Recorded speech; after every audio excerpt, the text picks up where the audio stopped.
નમસ્કાર દોસ્તો, આ પોસ્ટમાં તમને હું જણાવું છું 3 વસ્તુ જે તમારે રોજ કરવાની અને ચેક કરવાની કે તમે કરી છે કે નહીં.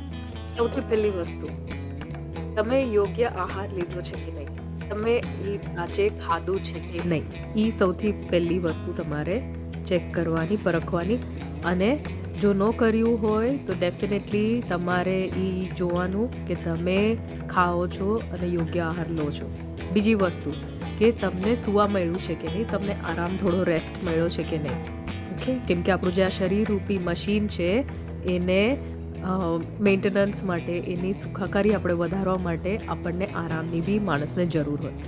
અને ત્રીજી વસ્તુ, તમે આજના દિવસે તમારા મોઢેથી તમે કહ્યું છે કે નહીં કે તમે તમારી પાસે જે બી છે, તમારી પાસે જેટલું બી છે એની માટે તમે આભાર વ્યક્ત કર્યો છે કે નહીં, એ ચેક કરવાનું છે. બરાબર?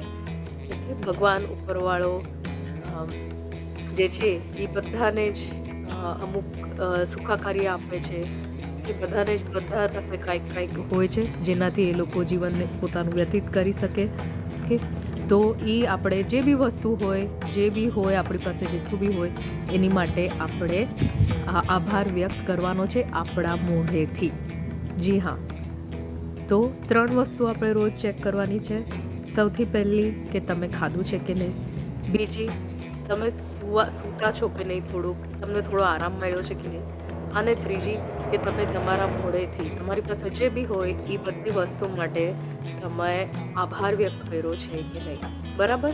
તો આનાથી ખાસ આ એક ટૂંકમાં તમને ટીપ, આજની ખાસ ટીપ તમારી સુખાકારી વધારવા માટે. તમે જોજો કે આનાથી તમારી સકારાત્મકતા વધશે, તમારી સુખાકારી એ વધશે અને તમને ડેફિનેટલી પોઝિટિવ લાગશે, અપલિફ્ટિંગ લાગશે. તો આજ માટે આપણે આ પોસ્ટમાં તમારી માટે આ પ્રસ્તુત કરું છું. આપણે મળશું આવતી પોસ્ટમાં. આવજો.